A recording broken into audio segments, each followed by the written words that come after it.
Então, pessoal, bom dia, né? Sejam todos bem-vindos à nossa aula de biologia, onde nós vamos falar de teoria sintética da evolução, certo? É o capítulo 12, aí no livro didático de vocês, a página 244.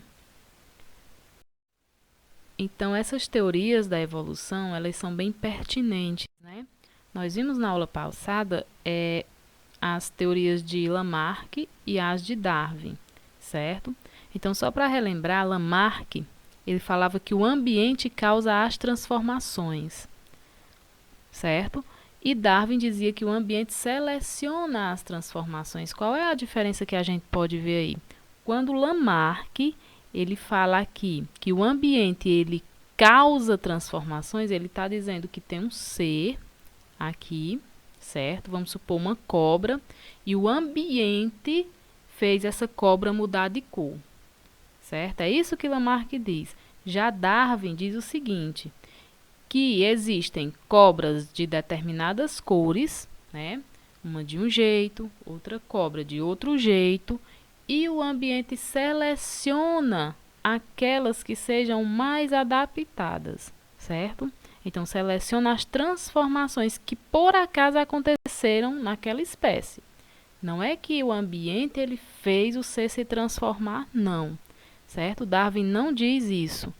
Agora, Lamarck, ele diz que é o ambiente que causa as transformações. Esse é o ponto de partida. Então, vamos lá. O que Lamarck fala mais? Ele diz que o meio cria necessidades que induzem mudanças nos hábitos e nas formas dos organismos. É o meio que cria e induz a mudança. Já Darwin, ele diz que o meio exerce uma seleção natural que favorece os indivíduos portadores das características mais apropriadas para um determinado ambiente num determinado tempo. Então, assim, as mutações, as mudanças, elas vão acontecendo ao acaso. A natureza apenas vai selecionar, né, o ambiente apenas vai selecionar aquilo que é mais adaptado ao meio, certo? Lamarck dizia, as novas características surgem, né, as características surgem por uso e desuso de um órgão por parte do corpo. É aquela questão, né, que eu falei das girafas, que quanto mais usam seu pescoço, mais ele ficará esticado, e não é bem assim, certo? Essa teoria de Lamarck, a teoria do uso e desuso, já foi desmentificada, certo? E Darwin fala o seguinte, que nas populações existem variabilidade, existem vários tipos. Voltando para a girafa, ele disse que tinha vários tipos de girafas. Tinha ela do pescoço menor, do pescoço médio, o maior, né, o bem maior.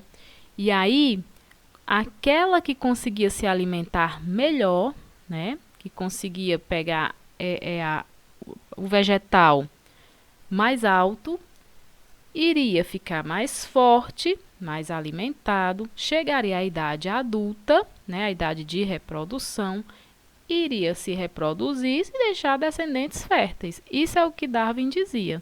Aquelas que tinham pescoço menor existiam lá, só que não tinham tanta capacidade de se alimentar, ficavam fracas, não conseguiam se reproduzir, por isso não tinham descendentes também do pescoço menor, e com o passar de muito tempo, eles foram se extinguindo, certo? E por último, aí Lamarck diz assim, que as características adquiridas são transmitidas aos descendentes, que também já foi desmentificado, certo? As características adquiridas depois que você nasce, né, lá ao longo de sua vida, você adquire uma característica, eu falei da questão dos músculos, né? A pessoa deseja malhar bem determinada parte do corpo, né? Vamos lá, o braço, deixar o braço bem malhado. E na intenção de ter um filho também com o bracinho já malhado. Então, adquiriu essa característica, ela seria passada aos descendentes, aos filhos. Isso dizia quem, minha gente? Lamarck. Mas não é assim que acontece, certo? As características estão no material genético, estão no DNA e são transmitidas aos descendentes através do material genético. Darwin dizia que os mais aptos vivem mais tempo, se reproduzem mais e transmitem as suas características aos descendentes. Aí sim, nada de caracteres adquiridos serem transmitidos aos descendentes, como dizia Lamarck, certo? Então, as teorias de Lamarck, elas foram desmitificadas, né, depois dos estudos de Darwin, porque Darwin veio depois, mostrando que Lamarck estava equivocado, porém, Lamarck foi muito importante na história, né, no estudo da evolução, porque ele deu esse pontapé inicial, tá certo? Então, evolução. Nós falamos também de Wallace, né?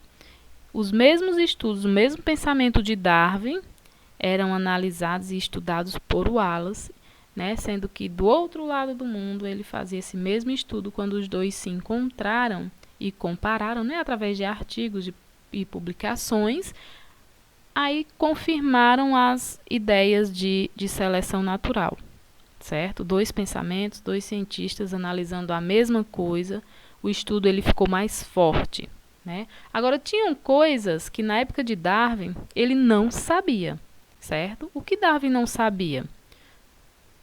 O Wallace perguntando aí, né? Ô Darwin, eu li oi. Como surge a variabilidade nas populações? Veja bem, Darwin ele conseguiu explicar muito bem que a natureza ele seleciona, certo? Seleciona a característica, a espécie mais adaptada, certo? Mas ele não sabe explicar como é que surge essa variabilidade de ter espécies de vários tipos, certo? Ele não sabe explicar. Aí vamos lá. Darwin dizia: boa pergunta, não sei lhe responder. Então aí pararam, né, as especulações de Darwin, porque ele não tinha conhecimento sobre genética. Guardem esse nome porque é o nosso próximo, né, módulo. Depois que a gente estudar a evolução, ainda tem alguns tópicos à frente de evolução. Aí nós entraremos no estudo de genética. Quem estudou a genética, quem é o pai da genética, considerado o pai da genética, certo?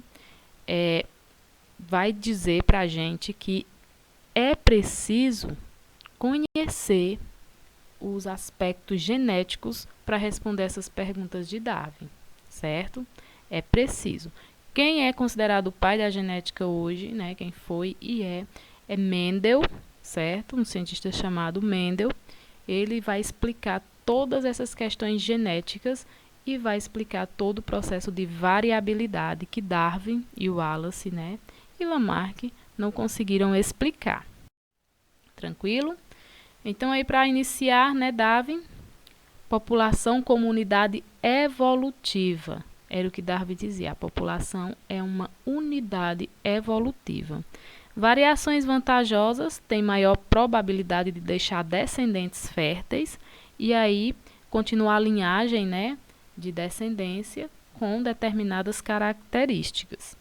A teoria da evolução por seleção natural, Charles Darwin ele criou esse livro, né, escreveu esse livro, que é A Origem das Espécies, onde ele fala todo o seu processo de estudo com relação à evolução e seleção natural.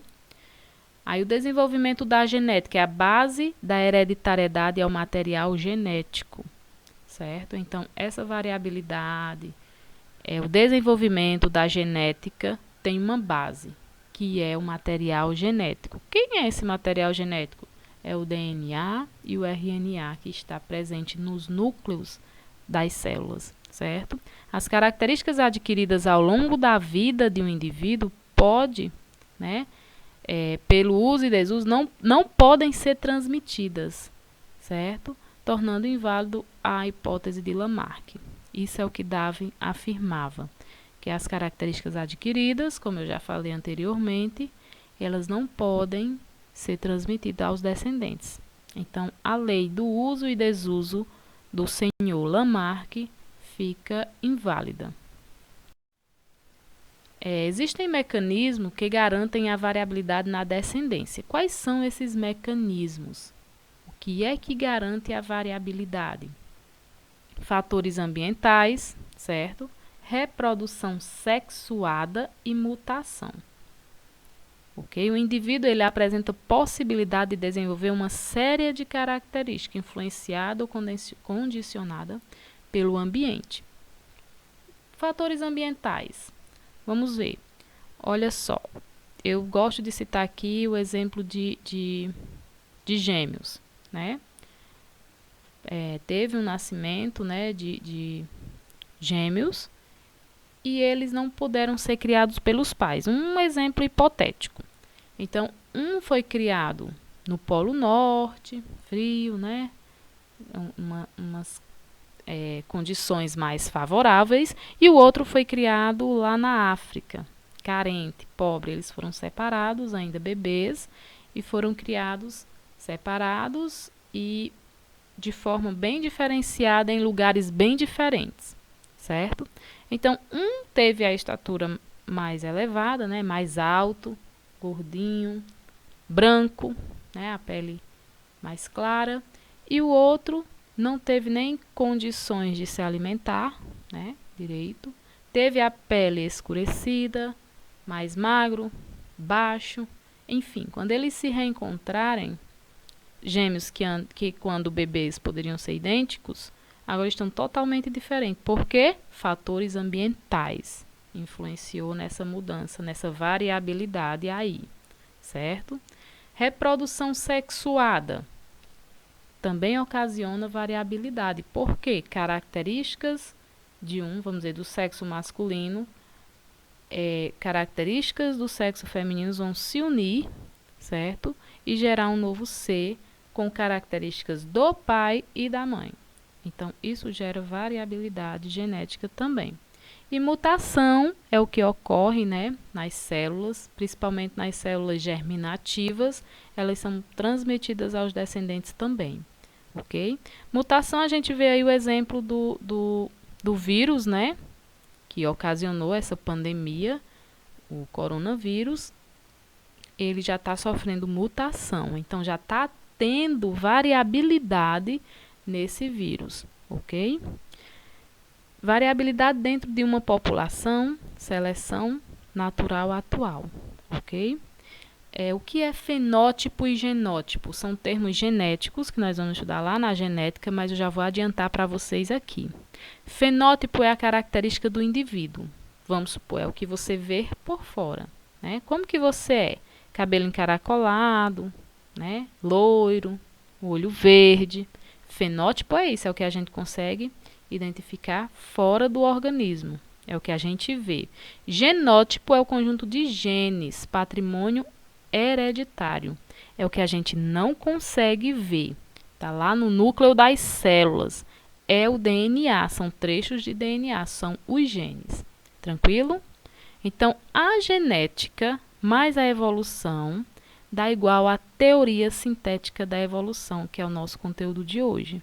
Também chamado neodarwinismo, né, que é o estudo de Darwin, de evolução, o estudo de Lamarck, de Wallace, mas o que eles não conseguiram explicar foi os fatores genéticos. Então, a genética mais a evolução dá igual à teoria sintética da evolução. Então, assim, quando eles chegaram aos limites deles, né, Darwin, Lamarck, Wallace, aquilo que eles não sabiam explicar, parou ali, e somente quando veio a genética, né, com os estudos de Mendel, foi que foi analisado todas aquelas coisas que Darwin não conseguiu deduzir.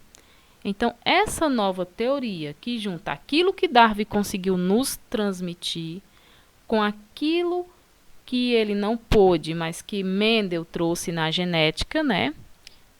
Vai ser essa junção, vai nos trazer a teoria sintética da evolução, tá bem? E aí está, ó, é o conjunto gênico, a teoria sintética de uma população, né? Vamos ver o que é que diz. Representa todos os alelos que ocorrem nesse grupo, sendo maior que o número de alelos de cada indivíduo. Alelo vai ser cada genezinho. Esses genes alelos podem ser representados por letras, tá bem? Aí tem, ó, no livro de vocês, na página 245, essa imagenzinha, que a gente vai seguindo o livro didático. Então, cada letrinha dessa daí, ó, X, X, vai ser um alelo, certo?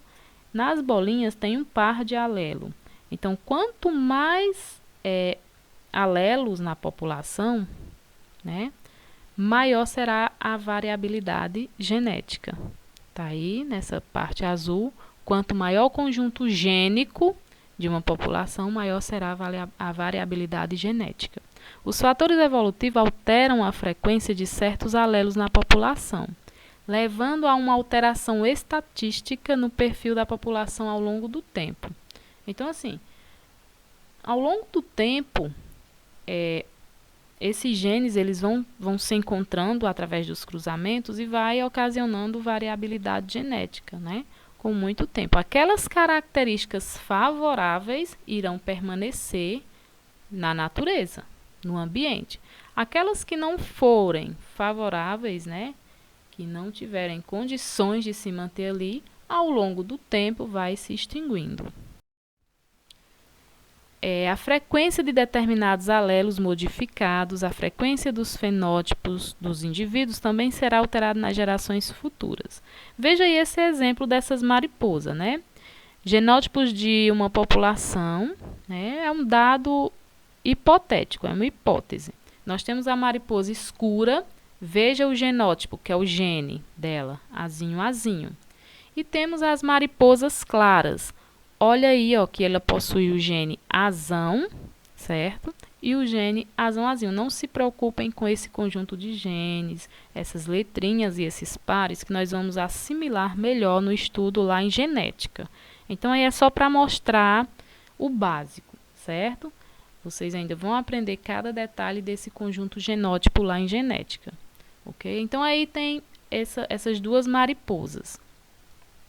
Aí no livro, na página 245, tem esse pense e responda, que eu gostaria que vocês analisassem e pensassem comigo aqui.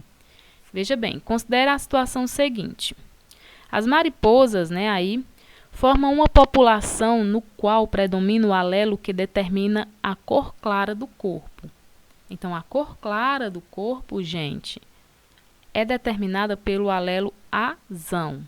Se na mariposa tiver um azão, não importa se vai ser azão, azão ou azão, azinho. Se tiver um azão presente no conjunto genótipo, a mariposa terá a cor clara. Para ter a cor escura, só vai ser de uma única forma, que vai ser azinho, azinho.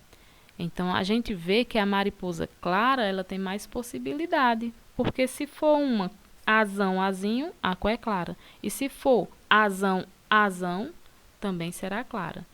Para ser escura, só há uma possibilidade, que ela seja azinho, azinho, tá bem?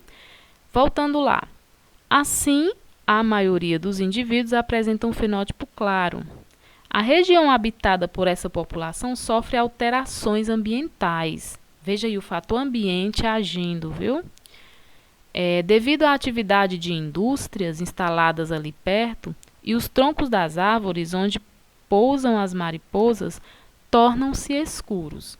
Os pássaros predadores das mariposas passam a se alimentar preferencialmente de mariposas claras.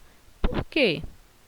E o que acontecerá com as frequências, né, dos alelos por cor clara e para cor escura nessa população? Gente, imagina aí as mariposas, né? Tanto as escuras quanto as claras em um ambiente.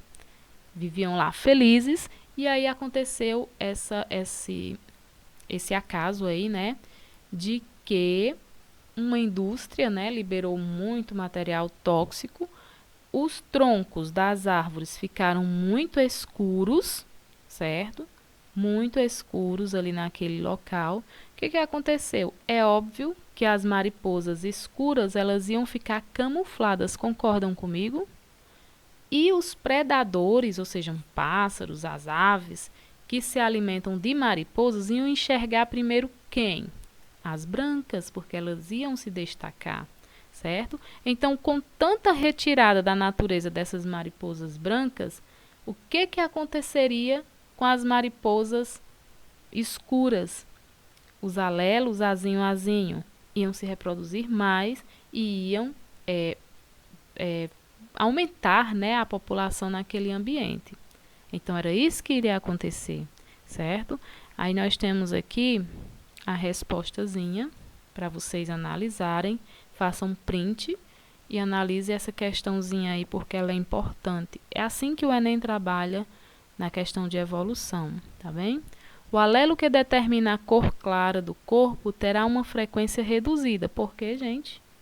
Porque ia ser mais predada, ia ser mais procurada, né? Ia servir de alimentação para outras espécies. Por quê? Porque elas eram mais facilmente vistas.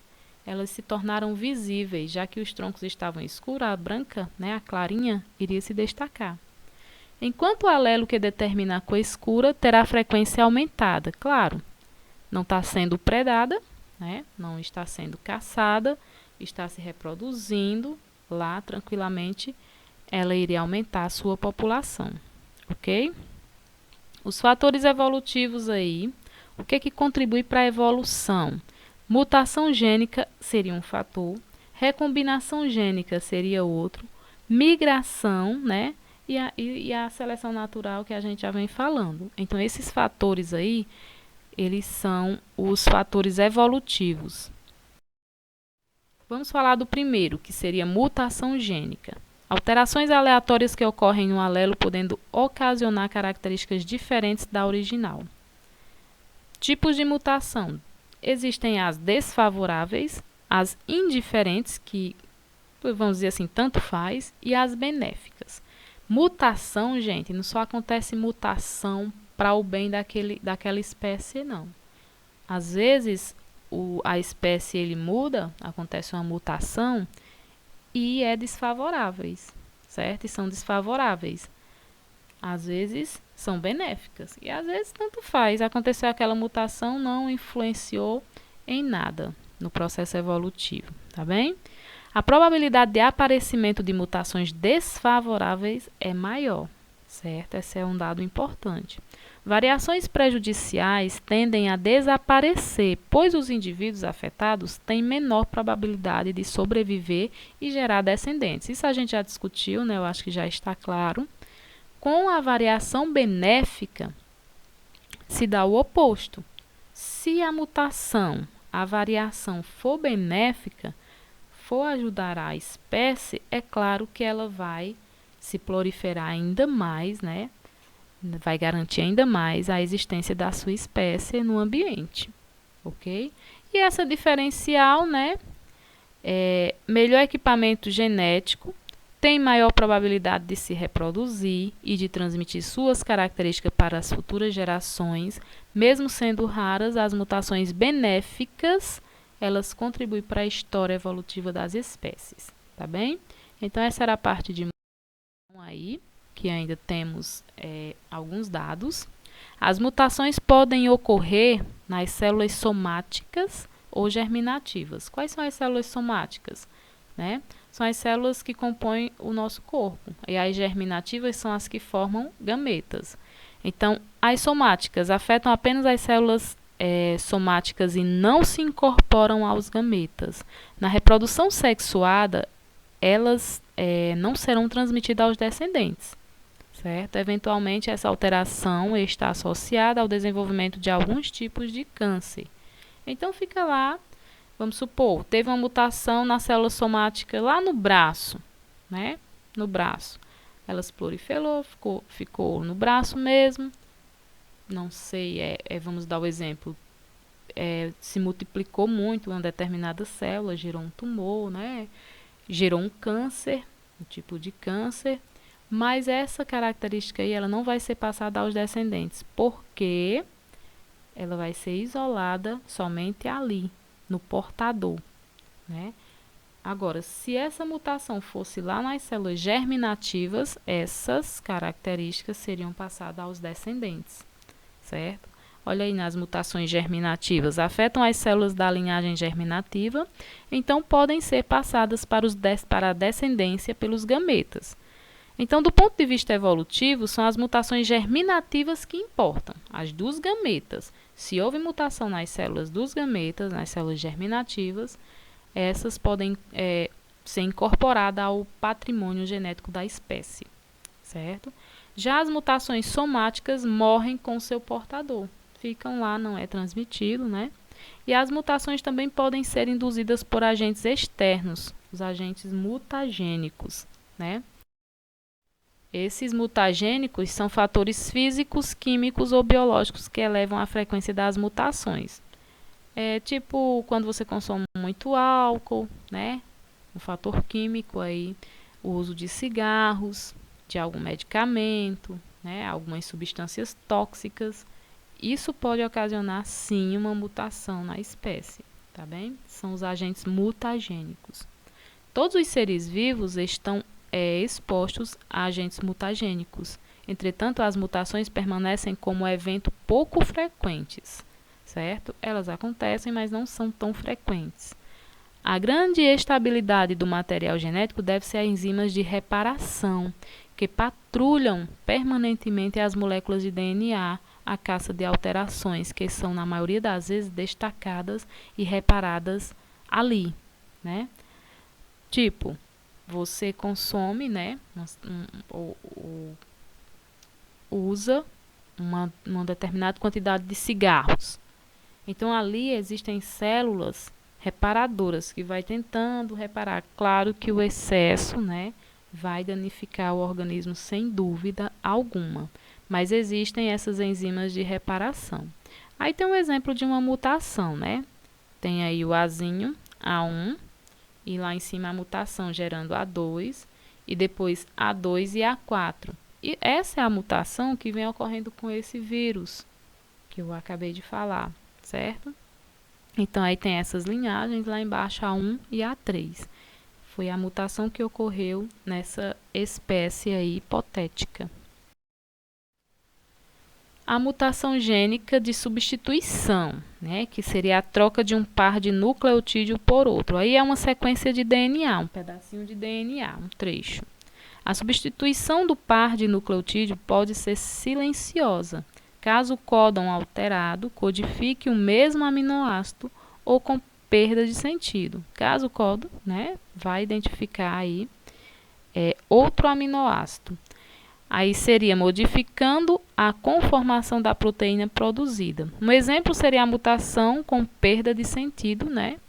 Ocorre na anemia falciforme. Essa anemia, ela deixa as hemácias, né, as células sanguíneas, com o formato de foice, porque é trocado aí uma sequência, do trecho da molécula de DNA. Aí, quando isso acontece, a pessoa passa a ter uma anemia, que é uma anemia diferenciada, chamada falciforme, e os danos são terríveis ao organismo.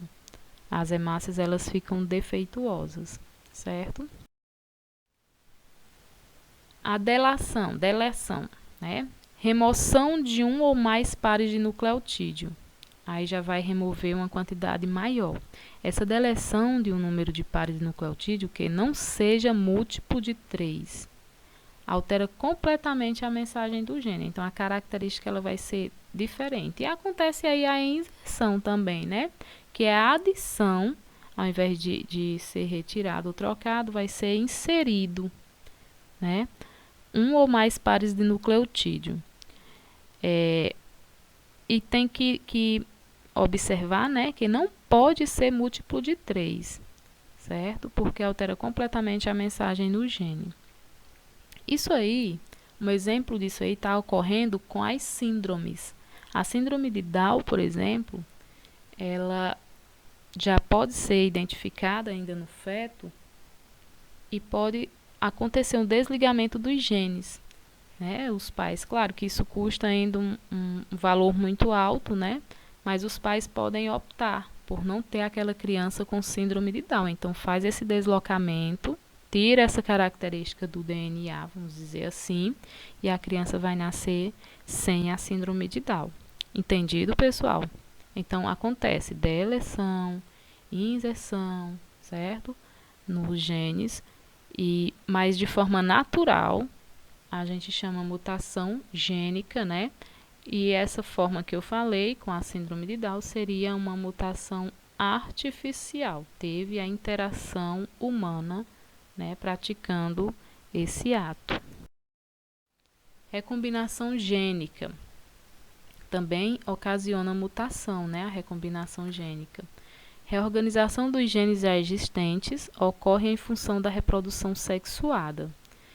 Nós temos aí o exemplo do crossing over, que acontece lá na divisão celular, na meiose, no núcleo das células, certo? Recombinação gênica é a troca de genes entre duas moléculas de DNA para formar novas combinações de genes. Assim como a mutação, a recombinação gênica contribui para a diversidade genética de uma população, que é a fonte da variação evolutiva. Ou seja, estão lá, né, dois trechos de DNA, que nós chamamos de cromossomos, eles trocam, como você vê, tem o azul e o vermelho. Numa determinada fase da divisão celular, eles se unem e eles trocam esses pedacinhos. Então, o azul vai levando característica do vermelho e o vermelho vai levando característica do azul. Isso, na espécie, vai gerar uma recombinação gênica, né, que vai gerar uma característica diferenciada. Esse processo aí nós chamamos de crossing over. E o outro processo seria a migração. Eu até já expliquei na aula anterior, né, sobre esses processos de que a espécie ela pode se modificar. Duas populações da mesma espécie, separadas geograficamente, possuem conjunto gênico diferente. Aí acontece a chegada de novos indivíduos na população. Veja lá, ó, chegando novos indivíduos no barquinho, com características diferentes, eles são vermelhinhos. Alterando as frequências, né, alélicas, que seria dos genes, genotípicas, porque é no gene. E aí essa população que vai chegando com característica diferente vai se reproduzindo, né, e deixando descendentes com essa mesma característica ali naquele espaço, ok? Esse fluxo gênico lá com os cangurus do outro lado, você pode observar que ao passar do tempo, na população 1, existem cangurus com genes azinho, que é esse roxinho aí. Na população 2, ele já vem diminuindo. Por quê? Porque há mais espécies de cangurus nessa corzinha amarela, né, do que na cor roxa. Então, vai se reproduzir mais.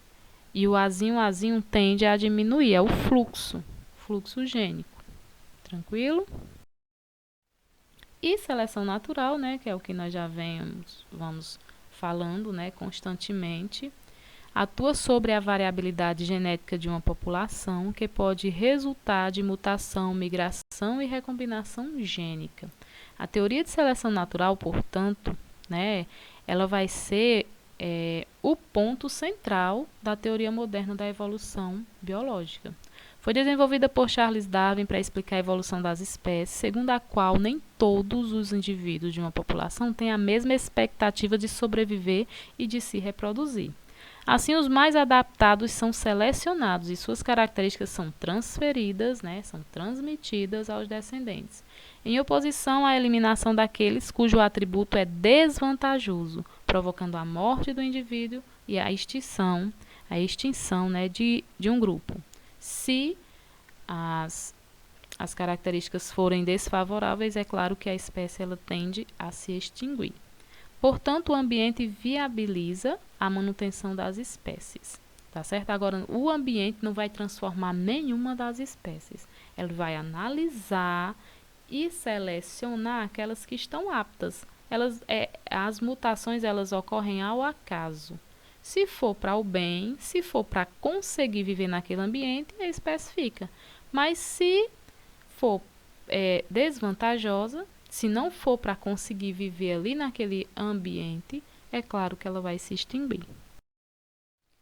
E aí nós temos também mais uma imagem, né, um corte do livro de vocês. A evolução de uma população por seleção natural. Esse exemplo aí está na página 248, quem quiser dar uma olhada, certo? Aí nós temos pele, aí esse primeiro círculo, né? nós temos aí, pela reprodução surge grande número de indivíduos com variabilidade de característica. No 2, nem todos chegam à idade reprodutiva. Já teve uma perca do 1 para o 2, certo? Já diminuiu. 3, uma mudança no ambiente, um exemplo, temperatura, né?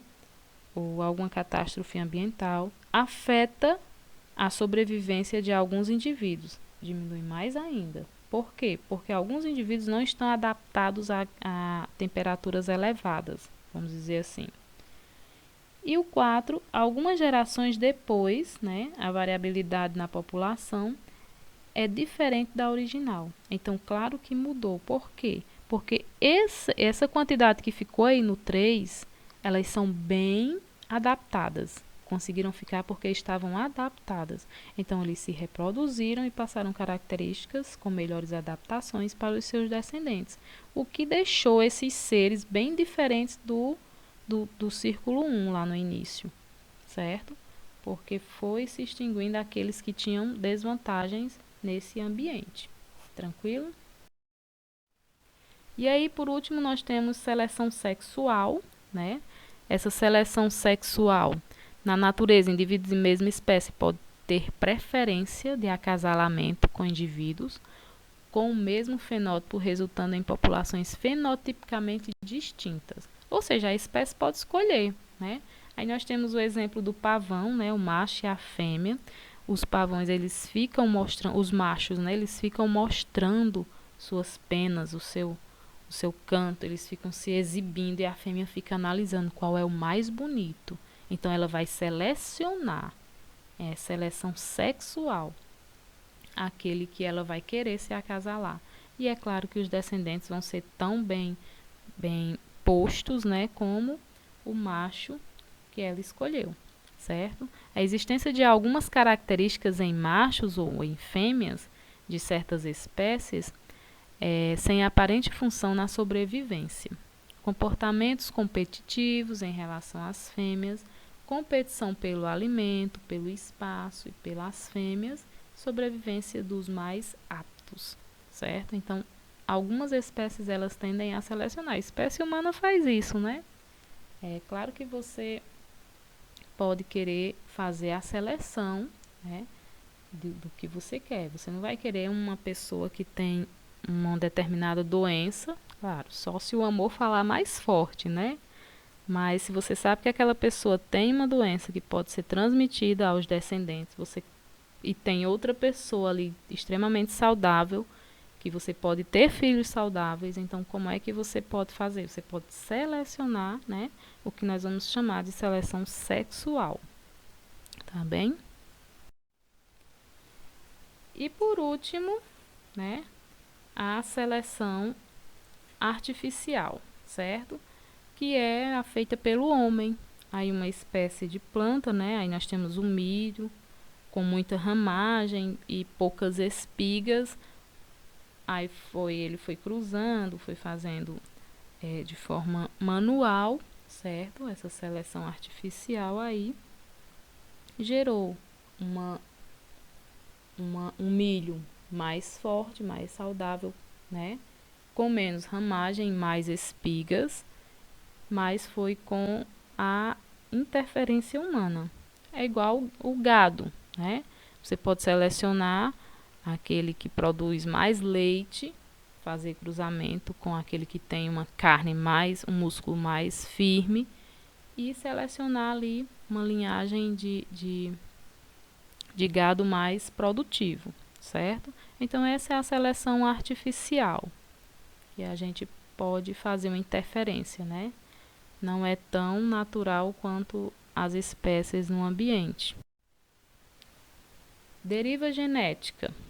Em que consiste a deriva genética aí? Acontece de forma aleatória e ao acaso. É o contrário, né, da seleção natural, assim, porque acontece ao acaso, numa linhagem bem menor, numa proporção bem menor. É uma coisa mais rara. Ocorrem em populações de pequeno tamanho. As variações do fundo genético são devidas exclusivamente ao acaso. acontece por acaso. Nós temos aí um exemplo da ilha A, né?